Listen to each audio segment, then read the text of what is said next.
Welcome to the Expat Life Lessons podcast, a podcast made for expats. We'll get ready for coaching tips and life lessons to help you feel more at home no matter where you are based. Also get ready for silly jokes, funny stories, and the truth of what it means to be an expat. I'm Mariana. And I am Alina. So let's get started. Hello everyone, welcome to the podcast. My name is Mariana, and as you might know from previous podcast episodes, if you have heard them before, I'm an expat coach. I'm Portuguese. I have lived in Scotland and now I live in Geneva, Switzerland. So I'm an expat just like you, or just like you are about to become one. Today we are really here to give you some practical tips for your expat life, or for your life if you're about to become an expat. Because the goal with this podcast is really to help you create a life you absolutely love as an expat, and really to connect with yourself so much that you know that if something happens, because in life we always have challenges, we might have stressful situations, and to really know that you have your own back no matter what happens. Today, the topic is the same one as the previous episode, but today it's all about practical coaching tips. So today is really about what if it doesn't go well. And what I mean by this is sometimes we have expectations. Sometimes we have expectations that it will go super well, or we have expectations that we have no idea how it will go. But then something happens. Then something that we were not expecting at all happens. And we just stay there and we ask ourselves, why isn't it going well? Like, what am I doing wrong? And we have all these self-doubt thoughts of, okay, I have no idea what to do. I don't know how to get out of this situation. I don't know how to overcome this feeling. And sometimes we might even feel lost. And I've been there as well. I think we all have eventually, one time or another in our lives. And I wanted to talk to you about this today because it's something that can happen so much as expats. And I know from my own experience as well, because sometimes we are expecting maybe that our friends will stay wherever we are living and then they leave. Or sometimes we might move the second time around, and the first time it went super well, and then we move the second time and we might be even expecting it to go really well, and then it goes completely different and we are not expecting it, and then the stress is way too high and we honestly don't know how to deal with it. We don't know how to cope with it, because honestly dealing with stressful situations and really learning how to cope with it is really a skill that many of us might not even have, or might not even know that we can develop it. You know, I don't know if you have ever thought like this, but sometimes we might think, that person is just so good at managing stress. I'm just not like that.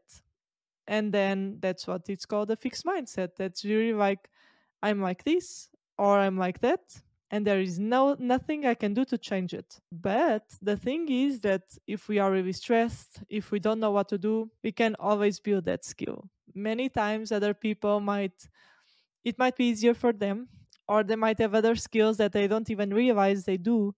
But the truth is, we can always really develop our skills, and that's really called growth mindset if you want to look into it a bit more.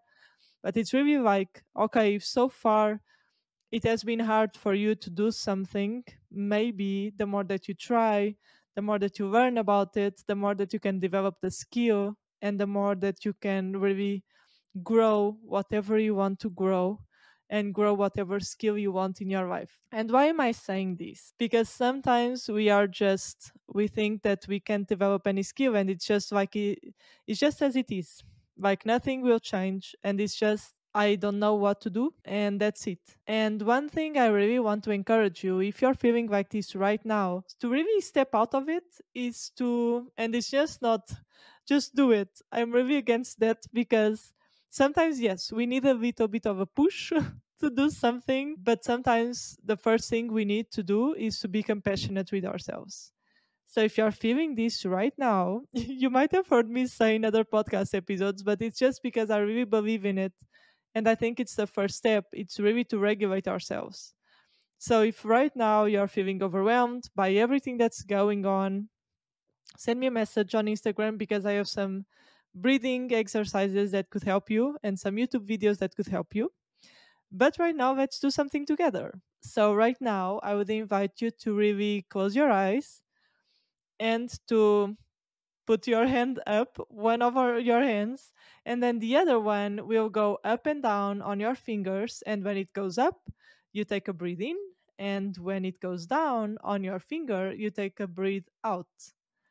So if you want, stop the podcast here, the podcast episode, and just do that breathing exercise first to really be more aware of how you feel, to really step into more like of your body sensations as well, so that you can have a clearer mind to do whatever it is that we are talking about next. So pause me here if you want to do it. Now, if you have paused, I hope that you're feeling better.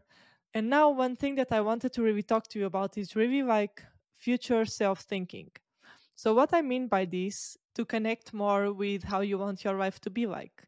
I know, especially as an expat, since our life can be so uncertain, we don't really know what we want sometimes, specifically in tangible terms.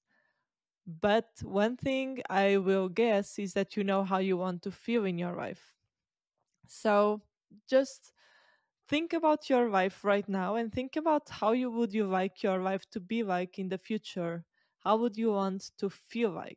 And then after you do this, after you think, oh, I would like, let's say, to feel calmer, I would like to feel joyful, whatever it is. And then when you do this, I would really invite you to ask yourself, what could you do right now to create that?